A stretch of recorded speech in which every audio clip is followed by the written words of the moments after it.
Salam sehat sejahtera. Berjumpa kembali dengan saya, Cerita Kita Channel. Video kali ini temanya agak unik, yaitu mengenang, mengingat kedua orang tua kita. Karena panjang, videonya saya bagi dua. Video yang pertama mengenang ibu kita. Video yang kedua mengenang bapak kita. Kali ini saya akan berkisah, bercerita tentang mengenang ibu kita. Sangat amat jarang sekali seorang anak manusia yang terlahir di alam jagat raya Pramudita ini mengenang ibu kita, sehingga diri kita pun tega untuk menyakiti hati beliau hingga beliau menangis. Coba seandainya kita selalu mengenang, selalu mengingat ibu kita, saya yakin, saya jamin gak akan tega, gak bakalan tega untuk menyakiti hati beliau.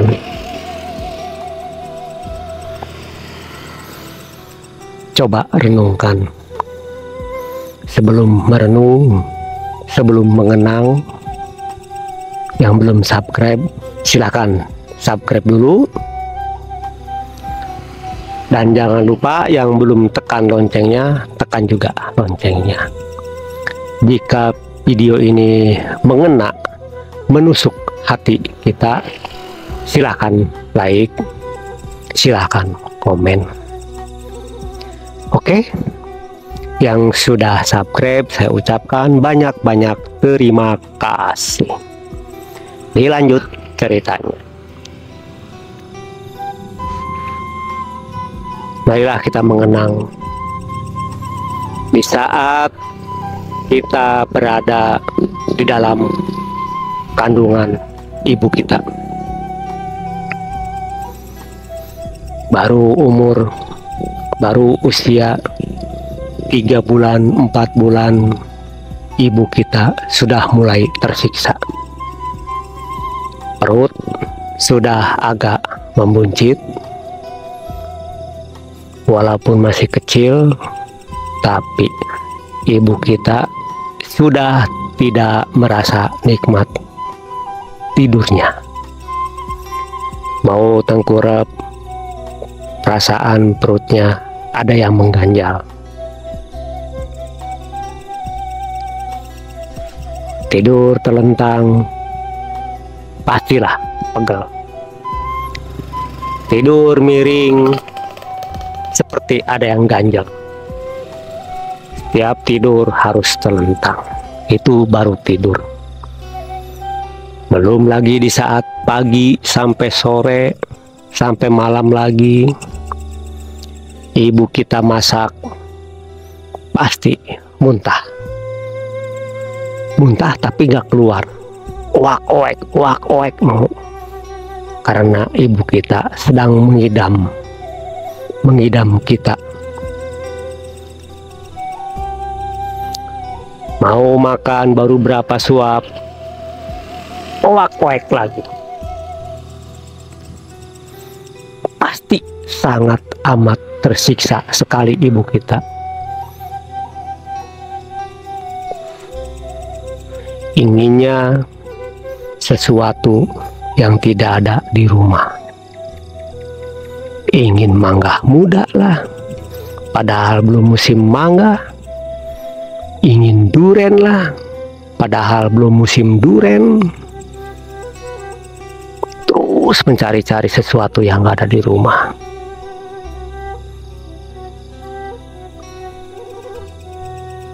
Sudah masuk ke hati kan ya? Jika sudah masuk ke hati, lanjut lagi ceritanya.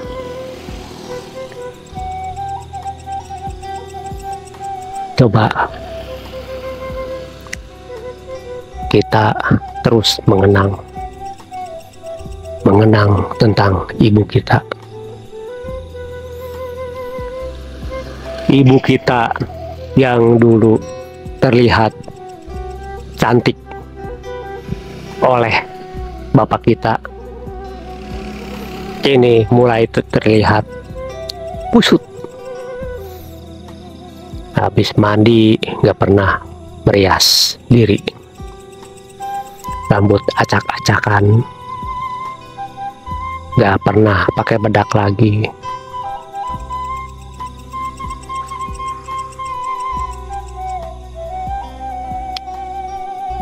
Di saat itulah ibu kita mulai berubah. Badan pun mulai berubah. Terkadang ada yang lebih gemuk, terkadang ada yang lebih kurus. Intinya berubah dari yang kemarin-kemarin sebelum mengandung kita. Pernahkah ibu kita ini mengeluh dengan kehadirannya janin kita di rahimnya? Tidak, malah beliau selalu bersyukur karena buah hatinya sudah ada di dalam rahimnya. Bahkan setiap hari pun selalu berdoa supaya buah hatinya selamat sampai terlahir di alam dunia ini.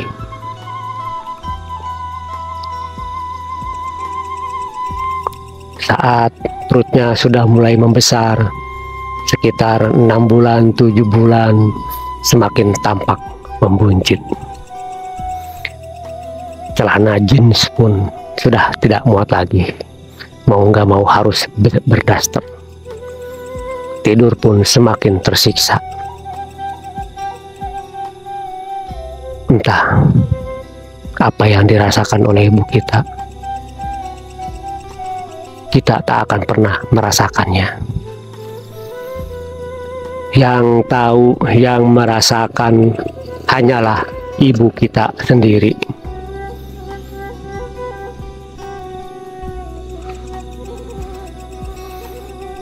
Usia janin semakin lama, justru bukan sedih, bukan kecewa, malah merasa bahagia. Karena dalam pemeriksaan ke ibu bidan pun katanya bayinya sehat. Unik kan ibu kita? Ibu kita disiksa oleh kita, tersakiti oleh kita, tapi ibu kita justru merasa bahagia. Aneh itu.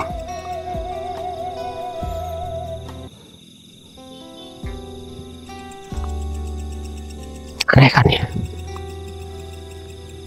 Tidur semakin sulit, tidur pun gak bisa pulas, karena hampir setiap jam, bahkan ada yang setengah jam sekali, pasti ke kamar mandi, buang air kecil, karena efek dari kehamilan. Baru tidur sebentar, pengen buang air kecil, jalan lagi ke kamar mandi. Gak kenal waktu, mau sore, mau malam, mau tengah malam, mau dini hari, jalan sendirian ke kamar mandi. Gimana rasanya seandainya diri kita tidur tidak bisa nyenyak karena ingin buang air kecil terus? Pasti ngedumel, pasti ngoceh-ngoceh. Tapi ibu kita diam, menikmati kehamilannya. Apalagi di saat melahirkan. Betapa tersiksanya ibu kita. Betapa tersakitinya ibu kita saat terbaring di tempat persalinan, menunggu waktunya melahirkan. Perutnya mules, melilit-lilit, sakit yang tiada tara. Begitu ibu bidan bilang, "Ibu, siap-siap, waktunya sudah dekat sekali."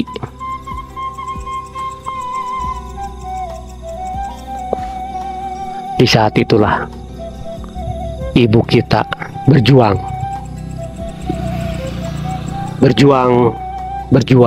dan berjuang melahirkan diri kita.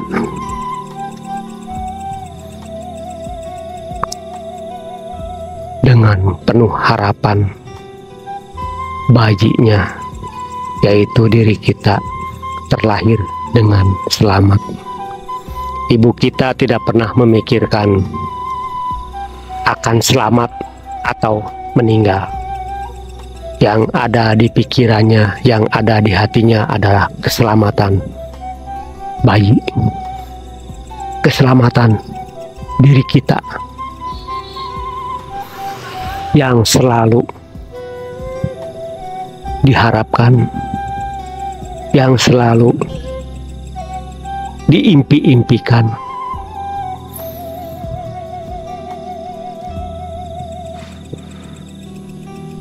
Kebayangkan rasanya, betapa sakitnya ibu kita di saat kita keluar dari rahim ibu kita, sampai meringis-meringis, menjerit-jerit, sampai keluar keringat di mana-mana, sampai otot-otot menegang. Begitu kita keluar, kita digendong oleh bidan, "Ibu, anaknya selamat." Apa perasaan ibu kita? Ibu kita tersenyum bahagia, bukannya marah-marah kepada kita yang sudah menyakitinya, justru tersenyum bahwa anaknya selamat, tidak kurang satu apapun.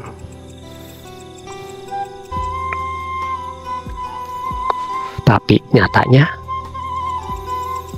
ibu kita yang selalu berharap, selalu berdoa supaya anaknya bisa berbakti kepada kedua orang tuanya,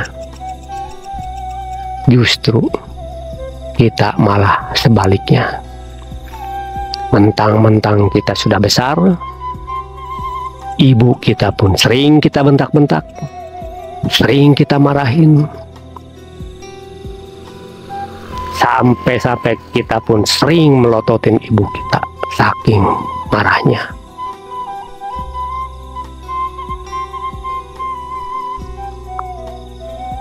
Jauh dari harapan ibu kita.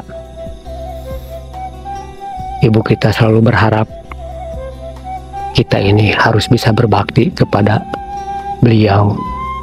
Justru kita selalu menyakiti hati beliau, sampai batinnya menangis,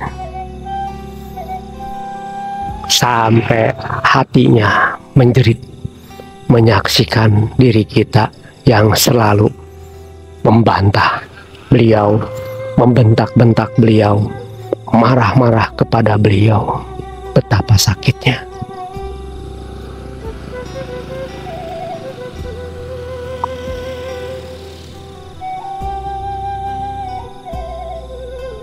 Aneh ya, kenapa diri kita bisa seperti ini? Jauh dari harapan ibu kita, Oke, jangan diterusin, nanti pada nangis. Cukup sampai di sini dulu. Nanti di episode selanjutnya, yaitu mengenang Bapak kita, saya hanya bisa berucap, semoga kita semua senantiasa dikaruniai oleh Tuhan yang maha segala-galanya, yaitu kekuatan, kesanggupan, dan kemampuan untuk menjalani hidup dan kehidupan di alam jagat raya Pramudita ini sesuai dengan kodratnya masing-masing, untuk selalu mengenang ibu kita, mengenang bapak kita. Saya tutup videonya. Salam sehat sejahtera untuk kita semua.